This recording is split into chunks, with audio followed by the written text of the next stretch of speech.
It was either 2000 or 2001. My parents bought my older brother and I some video games for Christmas. Cool Borders and Silent Hill. Odd pair, I know. Maybe they were associating the snowy games with the holiday season. Who knows?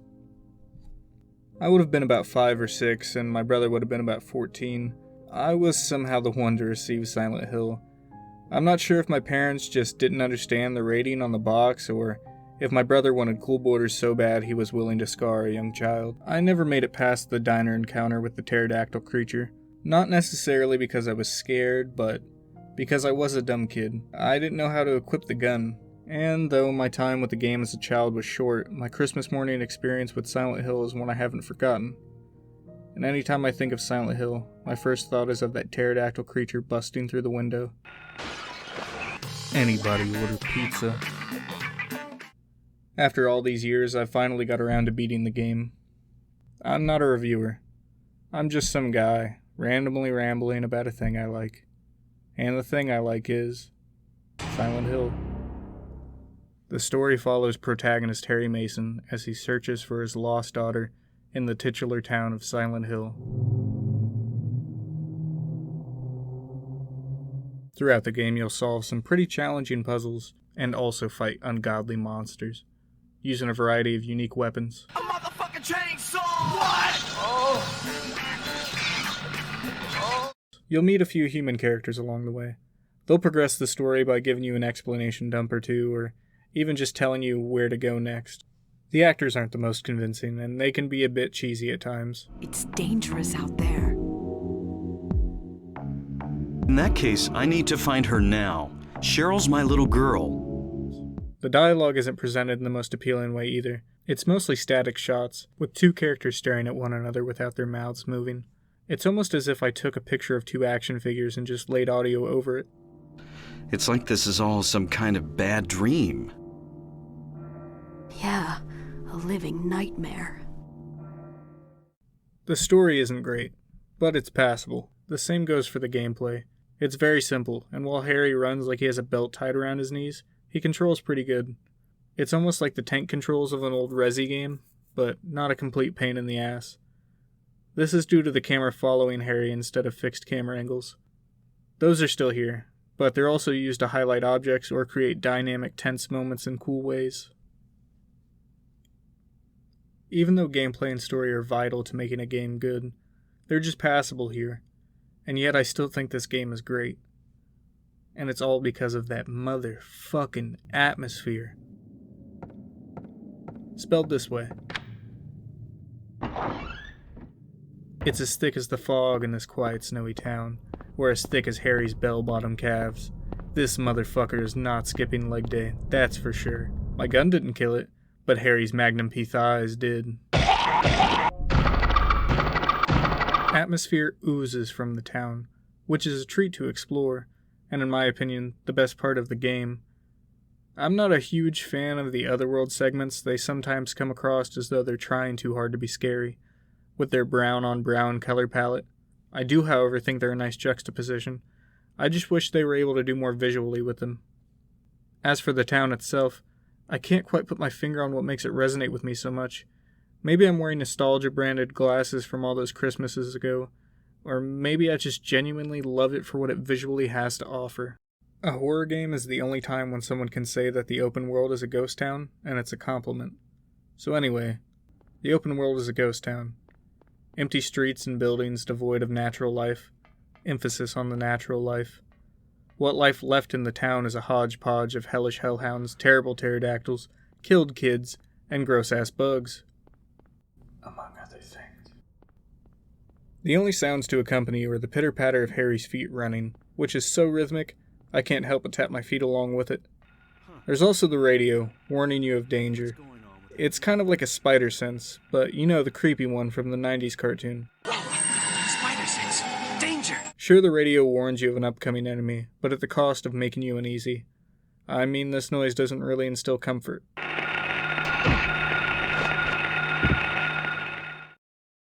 Early on, each one of these noises is backlit by summer snow, a track that when I thought on it, sounded like a windy blizzard, but upon listening to it for this video, It really sounded more like a droning ambience. We all know that Akira Yamaoka kills it. No Silent Hill video is complete without rubbing one out, or, for any ladies out there, in to Akira Yamaoka's soundtrack. It's one of the amazing things about the game. The songs, if you could even call them that. They hit you on a level that when you look back on them, you associate them with the feelings you were feeling at the time. At least that's how it was for me. Such as with Summer Snow, exploring the town was a treat for me. Thinking back to the music playing during that seemed more peaceful. But going back to it, it sounded much more sinister. If I heard this noise during a real blizzard, I would shit myself.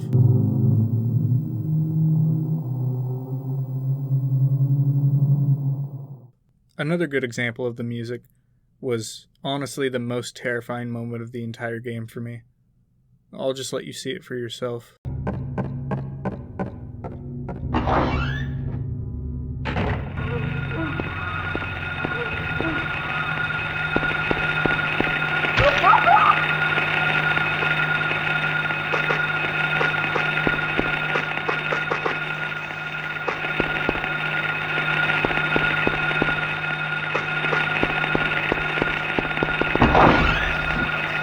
I had to pause for a moment and collect myself. The music caught me off guard. I unpaused only to be greeted by this. I told my friends about this scene, claiming it was one of the scariest moments I've had in a video game in recent memory. I told them I walked through some doors into a courtyard when the most terrifying music started to play. I wanted to give them some perspective on it. I went through the soundtrack trying to find it. I probably played this song 5 times or more, thinking to myself, this can't be it. This isn't the right song. It's not scary enough. But it was indeed the right song. I would play this game late at night with the air conditioning running, freezing cold in my room, getting startled by my loud-ass neighbors or even my own dog.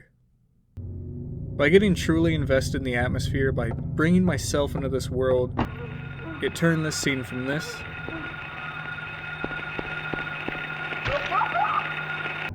to this.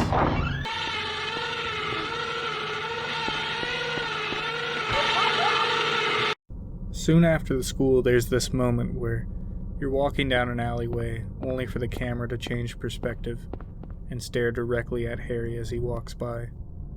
It feels a little intense. The camera perspective makes it seem as though somebody's watching you. The game obviously wants you to go down that alleyway.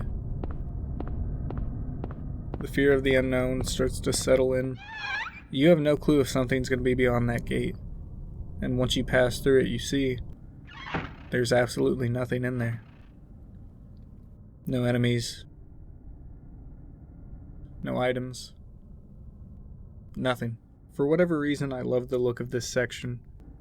A backyard that looked like it could have housed some nice backyard barbecues.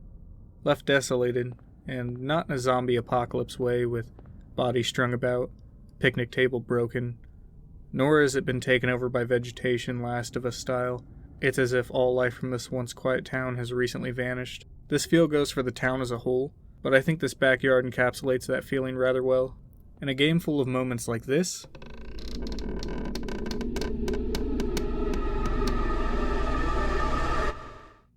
and this,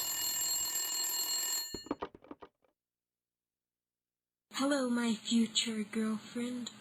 This is what I sound like. I am 11 years old. it's quite impressive that a moment like that would stand out. When it's all said and done, I played through Silent Hill twice and enjoyed both playthroughs.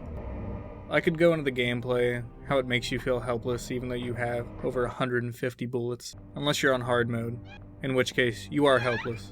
Oh shit! Fuck! I'm just trying to show you this scary poster. I could also go over the more psychological horror aspects of the game, like the 4th floor elevator, the leaving the bathroom only to be on another floor, or even the way they subvert your expectations with scares. That shit's great. Now, I just wanted to highlight a few moments that stood out to me.